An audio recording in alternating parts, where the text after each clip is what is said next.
Saviez-vous qu'au Canada, dans la population de 65 ans et plus, une personne sur 7 a un faible revenu? Une sur 2 souffre au moins d'une incapacité et une personne sur 4 vit seule. Et saviez-vous que, selon le Conseil national des aînés, ces groupes sont en effet plus à risque d'isolement social que d'autres? Définis par l'absence de contact signifiant, l'isolement social et son corollaire, la solitude, sont maintenant considérés comme une épidémie au niveau mondial.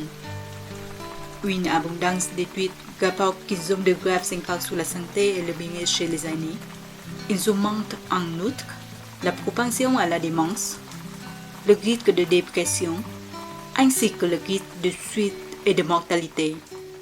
Bref, il en résulte un coût très élevé pour la société. Face à cette situation préoccupante, les gouvernements de partout dans le monde lancent différents programmes et initiatives. Au Royaume-Uni, par exemple, on a nommé une ministre spécialement dédiée à ce problème, la ministre de la solitude.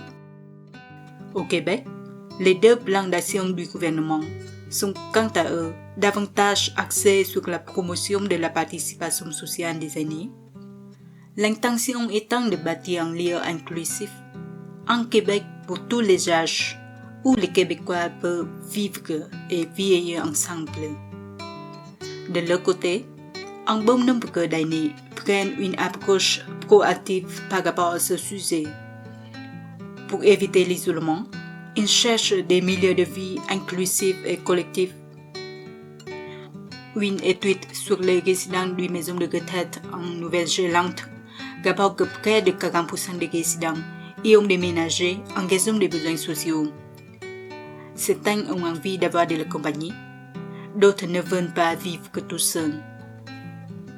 Cette étude fait partie d'un éventail de recherches qui démontre que le potentiel des milieux de vie collectifs pour faciliter la participation sociale des aînés et ainsi réduire l'isolement social.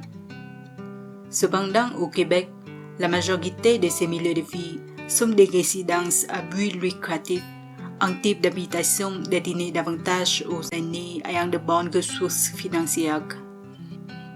Par ailleurs, concernant les besoins de logement des aînés à risque d'isolement social, malheureusement, on en connaît très peu.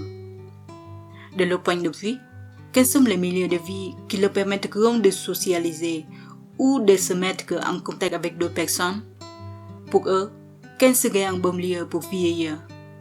Ce sont des questions auxquelles notre équipe aimerait trouver des réponses. Et pour ce faire, nous comptons inviter à participer dans notre projet des aînés qui vivent seuls, qui ont un faible revenu, ou encore qui souffrent d'une incapacité limitant leur mobilité. L'idée étant d'amorcer une conversation avec eux et de recueillir leurs perceptions sur les milieux de vie qui facilitent leur participation sociale.